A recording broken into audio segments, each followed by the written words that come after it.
ওয়া বারাকাতুহু। গত ভিডিওতে আমি ফিউচার পারফেক্ট টেন্স নিয়ে বিস্তারিত আলোচনা করেছিলাম। আজকের ভিডিওতে আমি ফিউচার পারফেক্ট কন্টিনিউয়াস টেন্স নিয়ে বিস্তারিত আলোচনা করব।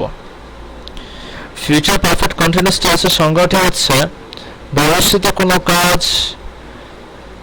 শুরু হয়ে এটা নির্দিষ্ট সময় পর্যন্ত চলতে থাকবে, অথবা ভবিষ্যতে দুটি কাজের মধ্যে একটি কাজ শুরু হয়ে এটা নির্দিষ্ট সময় শুরু হয়ে চলতে থাকবে এরূপ বোঝায়, তাকে ফিউচার পারফেক্ট কন্টিনিউয়াস টেন্স বলে। তো ফিউচার পারফেক্ট কন্টিনিউয়াস টেন্সে শুধুমাত্র দুটি স্ট্রাকচার রয়েছে, যথা অ্যাফার্মেটিভ এবং নেগেটিভ। তো ফার্স্ট অফ অল আমি অ্যাফার্মেটিভ সেন্টেন্সের স্ট্রাকচার এবং তার উদাহরণটা দিই।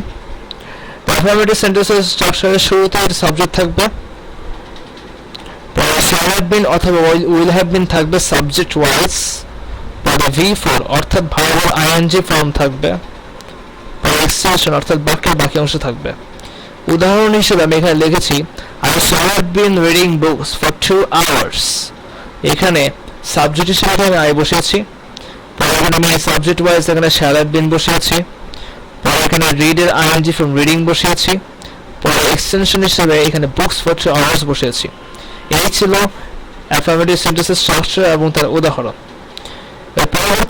পরবর্তী সেন্টেন্সটি হলো নেগেটিভ।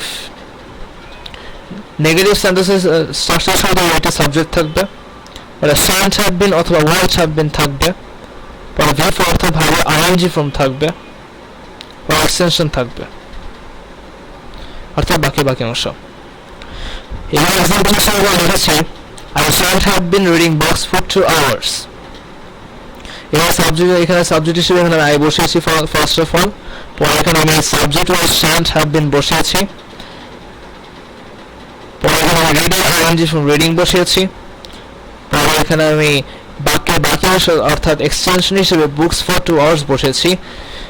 এই ছিল নেগেটিভ সেন্টেন্সের স্ট্রাকচার এবং তার উদাহরণ। তো এই ছিল ফিউচার পারফেক্ট কন্টিনিউয়াস টেন্সের বিস্তারিত আলোচনা। যদি ভিডিওটি ভালো লেগে থাকে অবশ্যই লাইক দিবেন, শেয়ার করবেন এবং আমাদের চ্যানেলে সাবস্ক্রাইব করবেন।